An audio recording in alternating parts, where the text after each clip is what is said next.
Cette conférence va maintenant être enregistrée. Bonjour tout le monde, mercredi 24 octobre 2018 pour Bourse du jour. Séance de repli hier aux États-Unis, les principaux indices, donc Dow Jones, SP500 et Nasdaq, ont terminé en repli de 0,5% environ. L'Europe a sous-performé, le CAC a abandonné 1,69%, le DAX de 17, l'Eurostoxx 154. Et ce matin, l'Asie a terminé en petite hausse de 0,37. Le CAC est actuellement à 5005 points. Donc hier, on a atteint la zone importante des 4955,60. D'ailleurs, dans le point du matin, je vous disais que cette zone-là était très importante, qu'on pouvait la viser. Nous, c'est ce que l'on a fait, notamment sur le trade du jour. On avait gardé des petits soldes pour viser cet objectif-là de 4955,60, dans l'idée de tout solder sur ce niveau-là, pour reprendre des ventes sur des rebonds, chose que l'on a pu faire notamment le soir avec une hausse qui était violente, puisque le CAC est revenu à 5040. Donc c'est violent, tout se fait dans le vide, on va dire. Donc il n'y a toujours pas de panique sur les marchés. Donc on arrive au bout d'une première phase avec comme point bas 4955,60. Tant que le marché tient dessus, les probabilités de rebondir restent non négligeables. On pourrait très bien envisager une évolution entre 4950 et 5250. Si jamais cette zone-là venait à céder, on réanalysera la situation, on verra le comportement des actions, l'évolution de la volatilité, mais il y aurait une vraie fenêtre pour que le marché aille chercher un cran en dessous, éventuellement les 4750. Pour l'instant, on n'en est pas là, le niveau a tenu. On continue d'accumuler des écarts dans le sens vente-achat principalement. Hier soir, moi j'ai profité de la reprise pour vendre un petit peu, notamment face à des calls, racheter ce matin, allégé enfin ce matin sur 5000, placé tout de suite à la revente, vous voyez, sur 5035,40. Donc on accumule les écarts dans le sens d'achat sur de petites quantités, dans la mesure où on est peut-être dans le point bas de la zone. Euh, on peut s'appuyer sur des calls pour vendre des futurs. On peut très bien acheter des calls aussi, point bas, pour jouer un rebond à un moment donné, considérant que le timing n'étant pas là, on peut très bien avoir le niveau de prix. J'en ai profité également pour vendre un petit peu de put, donc on peut garder ça à l'esprit, je vous en parlais hier.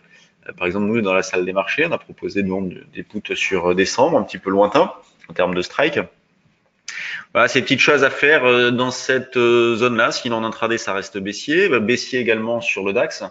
Donc, le niveau de proposé à l'avant-hier a bien fonctionné puisque on a pu revendre sur différents niveaux, notamment dans cette zone-là, 300 à 343.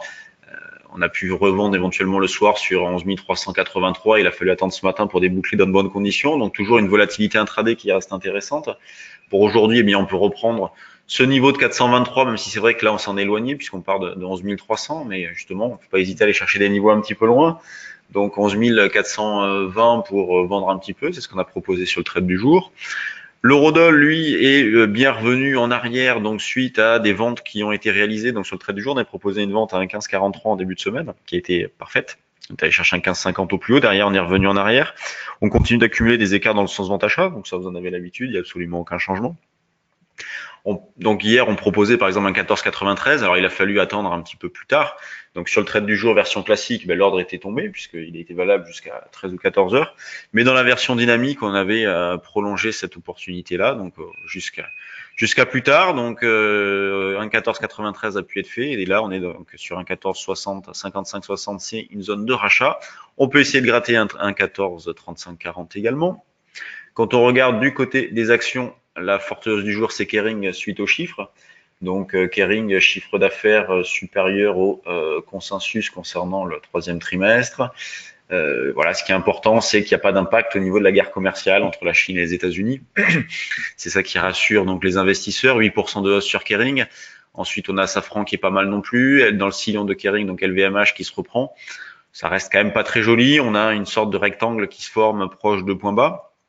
À l'inverse, on a ST Micro qui cède de 2%. Donc l'automobile toujours pas terrible avec Renault moins 1,5, Peugeot 1,30. Les bancaires plombés aussi. Donc une ambiance pesante, pas de panique, pas de dégagement de position, des petits flux par moment sur quelques secteurs, notamment là le secteur automobile. On avait eu le luxe précédemment. Hier, on notera la forte baisse d'Atos qui a lâché 22%, me semble-t-il. Je vous affiche Atos, vous voyez. Donc, c'est violent sur les actions, ce qui n'incite pas à avoir confiance en ce marché-là. Donc, c'est pour ça que mettez-vous à la place de gérants qui ont de l'intérêt sur les niveaux de prêt actuels, mais ils se disent, bon, ben, je pourrais très bien acheter une valeur et elle perd 10, 15, 20% demain. Donc, il y a de quoi se poser des questions. et être méfiant, donc pas faire grand-chose, ce qui fait que le marché bouge dans le vide. À l'inverse, les hausses peuvent se faire aussi dans le vide avec, par exemple, Kering ce matin qui prend 9%. Mais elle avait pas mal sous-performé, donc dans le sillon d'LVMH.